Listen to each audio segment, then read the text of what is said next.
Եվ այսպես Նիկոլ Փաշինյանը լեգիտիմ չէ Ռուսաստանի Դաշնության համար։ Հարգելի հեռուստադիտողներ, անկախ նրանից, որ ընտրություններից միջանկյալ արդյունքները իշխանությունները փորձում են հրամցնել հայ հասարակությանը որպես վերջնական արդյունքներ, անկախ նրանից, որ ի հայտ են գալիս մարդիկ, որոնք ասում են պատկերացնում եք Նիկոլ Փաշինյանը երրորդ ժամկետի չի գնում, 1 գումարած 1 չի անում 3, անկախ էս ամեն ինչից մենք պետք է արձանագրենք հետեւյալը, որ Ռուսաստանի Դաշնությունը մեղմ ասած խնդիրներ ունի Հայաստանում կայացած ընտրությունների լեգիտիմության ճանաչման հետ։ Ալեն Սիմոնյան, Գևորգ Պապոյան, ֆիկտիվ հանրապետական նախարարը, Նիկոլ Փաշինյան, ինչ էին ասում նախընտրական փուլում, ժողովուրդ բոլոր խնդիրները Ռուսաստանի Դաշնության հետ, որոնք առաջացել են, այդ խնդիրները նպատակ ունեն ազդելու ընտրությունների վերջնարդյունքի վրա, բայց հենց ընտրությունները կայանան, հենց քաղաքացիական պայմանագիր կուսակցությունը վերահաստատի իր քաղաքական մոնոպոլիան,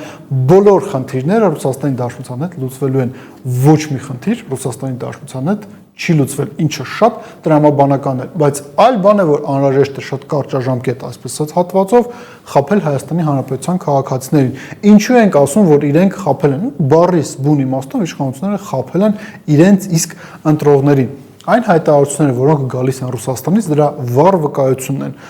Մարիա Զախարովան ասում է, որ իրենք այլևս չեն հանդուրժելու Հայաստանի ներկայիս կարգավիճակը, որ ինքը օգտվում է ԵԱՏՄ-ի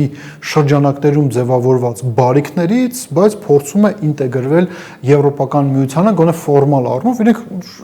այլ ձևակերպում էլ կար, այս ձևակերպումը ժամանակին Ալեքսեյ Օվերչուկը արել, որ իրենք չեն ֆինանսավորելու Հայաստանի մտնելը Եվրոպական միություն, Սերգեյ Լավրովը վերադասը Մարիա Զախարովը ասում է, որ դա Հայաստանի Հանրապետության իշխանություններն են ասում, որ երբ որ ժամանակ կգա, մենք այդ ժամանակ կորոշենք, թե արդյոք ԵԱՏՄ-ն եւ ԵՄ-ն եթե անհամատեղելի են, ու մենք միանում այդ ժամանակ էլ կանենք հանրակրվե, ոչ, ինքը ասում է, եթե դուք ընդունել եք օրենք, որով մեկնարկել է Եվրոպական միությանը անդամագրվելու գործընթացը, խոսքերի համար պետք է պատասխան տալ եւ այս հարցը պետք է հնարավորինս արագ եւ սեղմ ժամկետներում լուծվի, ինչ է ասում նաև Դմիտրի Պեսկովը, տեսեք, ախր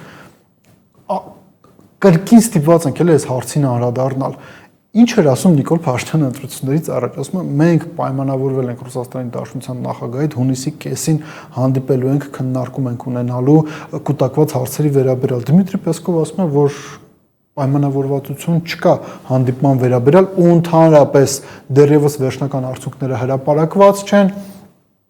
Այս ամեն ինչը խոսում է հետևյալի մասին. Ռուսաստանի Դաշնությունում ակնհայտ կերպով կասկածի տակ են դնում ընտրությունների լեգիտիմությունը, ընտրությունների արդյունքների լեգիտիմությունը։ Պատահական չէ, որ Ռուսաստանի ժամանած դիտորդները նաև հստակ թիվ էին ասում, մինչև 20% ընտրակեղծիքներ։ Եվ այսօր, երբ որ ուժեղ Հայաստան Դաշնքի ներկայացուցիչ Գոհար Մելոյանը ներկայացնում էր իրենց կողմից արձանագրված ընտրախախտումները, պարզ մաթեմատիկական հաշվարկը ցույց է տալիս, որ իշխանությունները իրենք կարող էին 17-ից մինչև 20% քվեներ պարզապես կեղծել։ Հենց այդ թվի մասին էր խոսում նաև ռուսական կողմը, այսինքն պարզ մաթեմատիկական հաշվարկը վկայում է այն մասին, որ մենք ունենք շատ խորը խնդիրներ ընտրությունների հետ եւ այդ ընտրությունների վերջնարդյունքի հետ, ինչը եւ արձանագրվում է Ռուսաստանի Դաշնության իշխանությունների կողմից։ Այս իրավիճակը ինքը նաեւ եւս մի հետաքրքիր շեշտադրում բացահայտեց։ Նիկոլ Փաշինյանը, այսինքն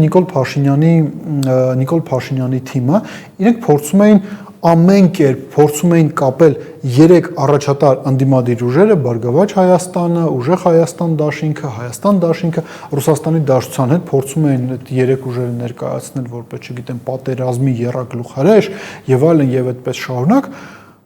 բայց ինչ ստացվեց, որ Հայաստանի Հանրապետության քաղաքացիների զգալի հատվածը, ավելի քան կես միլիոն, անկախ իշխանությունների քարոզից գնացին եւ քվեարկեցին վերոհիշյալ ուժերի օգտին, դրանով իսկ արձանագրելով, որ անկախ այն հակաքարոզչությունից, որը իրականացվում է Հայաստանում, իրենք կողմնակից են նրան, որ Ռուսաստանի Դաշնության հետ առողջ հարաբերությունների կողմնակից քաղաքական ուժերը զգալի ներկայություն ունենան Հայաստանի քաղաքական դաշտում։ Սա իրողություն է, որը ձևավորվել է հենց իշխանությունների քարոզչության, այսպես ասած, հետքերով, երբ որ դու գնում ես եւ փորձում ես այս ամեն ինչը վերլուծել։ Ինչևէ, հարգելի հեռուստադիտողներ, ամփոփելով մեր այսօրվա զրույցը, Ռուսաստանի Դաշնությունից ակնհայտորեն ցույց են տալիս, որ Նիկոլ Փաշինյանի լեգիտիմությունը իրենք կասկածի տակ են դնում, կասկածի դասի տակ են դնում ընտրությունների արդյունքները, ընտրությունների լեգիտիմությունը, անկախ նրանից Ուրսուլա ֆոն դեր Լայենը, Կասիմ Ժոմարտ Տոկաևը, Կիրգիզիայի նախագահը, այս դեպքում նաև Դոնալդ Թրամփը շնորհավորել են Նիկոլ Փաշինյանին, թե ոչ Ռուսաստանի Դաշնությունում չեն շտապում իրեն շնորհավորել, ավելին իրենք շարունակում են այն ընտրած մոդելը հարաբերությունների Հայաստանի Հանրապետության ներկայիս իշխանությունների, որի ականատեսը մենք դառել ենք վերջին 1-2 ամսվա ընթացքում ընտրություններից առաջ։ Մեզ բավականին հետաքրքիր, բայց միևնույն ժամանակ ծանր զարգացումներ են սպասում։ Մտածեք այդ մասին։